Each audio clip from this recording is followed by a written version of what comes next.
அந்நிய இஸ்லாமியர்களால் தாக்கப்பட்டதை விட மிக கடுமையாக ஸ்ரீரங்கம் தாக்கப்பட்டது. கோனேரி ராயனின் தலைநகரமான சமயபுரம் கண்ணனூர் பீரங்கிகளால் தாக்கப்பட்டது. மாரியம்மன் கோவில் தவிர மற்ற எல்லா இடங்களும் சூறையாடப்பட்டன. கோனேரி ராயன் படை நிர்மூலமாக்கப்பட்டது. லட்சோப லட்சம் வீரர்கள் திருச்சிரபுரத்திற்குள் நுழைந்தார்கள். சோழ தேசத்தை சூறையாடினார்கள். காளமேக புலவர் நாகப்பட்டினம் வழியாக சித்ராங்கியும் அவள் தங்கையும் உடன் வர ராமேஸ்வரம் தாண்டி குமரிமுனைக்கு போனார். தன் வாழ்நாளில் தன் கண்ணெதிரே சோழ தேசம் பாழ்படுத்தப்படுவதை பார்த்து விம்மினார்.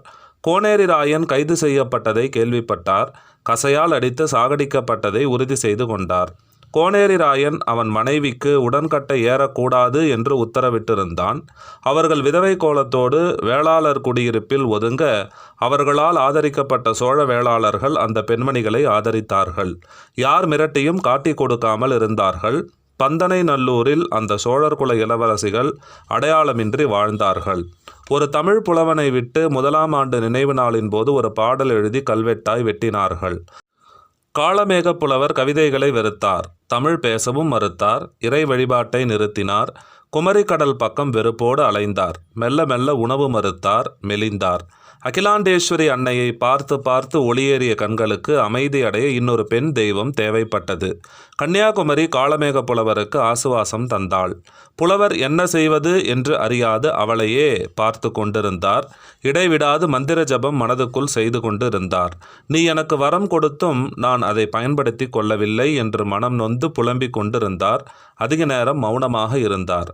காளமேக புலவர் கன்னியாகுமரி வந்ததை ராமநாதபுர சேதுபதிகளும் பாண்டிய மன்னர்களும் தெரிந்து கொண்டு அவருக்கு உதவிகள் அனுப்பினார்கள்.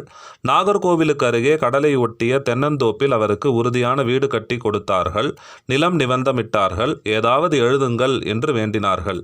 இல்லை, என் நண்பன் கோனேரி ராயன் போன பிறகு எழுதவோ படிக்கவோ என்னால் இயலவில்லை. ஆனால் அதே சமயம் நான் வெறும் வாழ்க்கை வாழ்ந்துவிடவும் இல்லை. அகிலாண்டேஸ்வரி உருவத்தை பார்த்து எப்படி ஜெபித்தேனோ அவ்விதமே தாய் கன்னியாகுமரியை பார்த்து மந்திரம் ஜெபித்து கொண்டிருக்கிறேன். எனக்கு பலம் வேண்டும் என்று அகிலாண்டேஸ்வரியை ஜெபித்தேன். இந்த தமிழ் தேசத்திற்கு பலம் வேண்டும் என்று கன்னியாகுமரியை ஜெபித்து கொண்டிருக்கிறேன். என் மந்திர ஜபமெல்லாம் அவள் மூக்குத்தியில் ஏற்றி கொண்டிருக்கிறேன்.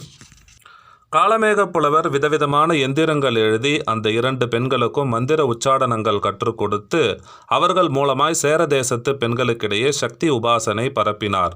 கன்னியாகுமரியிலிருந்து மேற்கு நோக்கி அந்த இயக்கம் பரவியது.